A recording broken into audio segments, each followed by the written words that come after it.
Hindi sapat ang salita kung malamig ang puso. Hindi sapat ang tama kung walang pagdamay dito.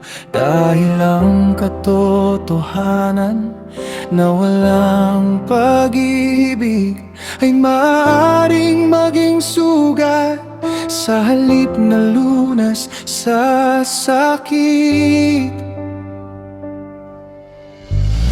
Hindi rin sapat ang pagyakap lamang kung itinatago ang mali sa kalooban.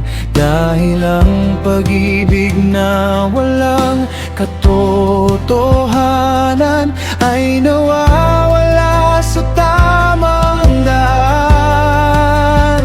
Kaya Panginoon, turuan mo kami magmahal gaya ng pagmamahal mo sa amin. Magsalita ng may biyaya at liwanag. Magtuwid ng may pusong mapagpakumbaba. Katotohanan at pag-ibig, dalawang kamay na iyong ibinigay sa amin. Ang isa'y nagtutuwid ng landas, ang isa na may tumutulong bumangon sa pagkadapat. Katotohanan at pag-ibig, ito ang puso ng iyong iglesia. Hindi manira, kundi magpagaling. Hindi magtulak palayo, kundi magbalik sa iyo.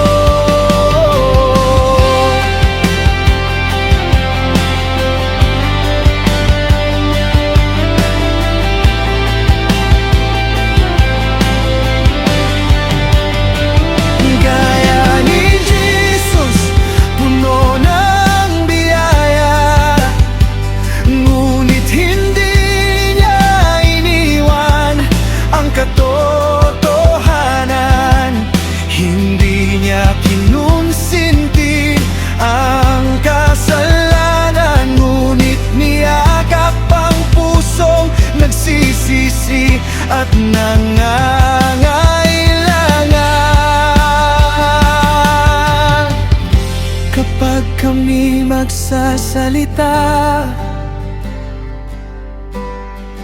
hayaan mong ikaw ang makita. Hindi yabang, hindi sariling isip, kundi pusong katulad ng iyong pag-ibig. Turuan mo ang aming mga kamay na magtayo, hindi manakit kailanman. Ang aming bibig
kaming katulad mo sa isip, salita at gawa namin.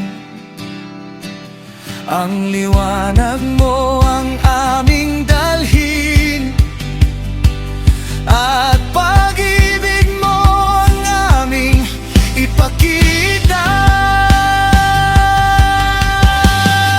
Hindi katotohanan lamang, hindi pag-ibig lamang, kundi si Kristo ang nasa gitna, na siyang buhay na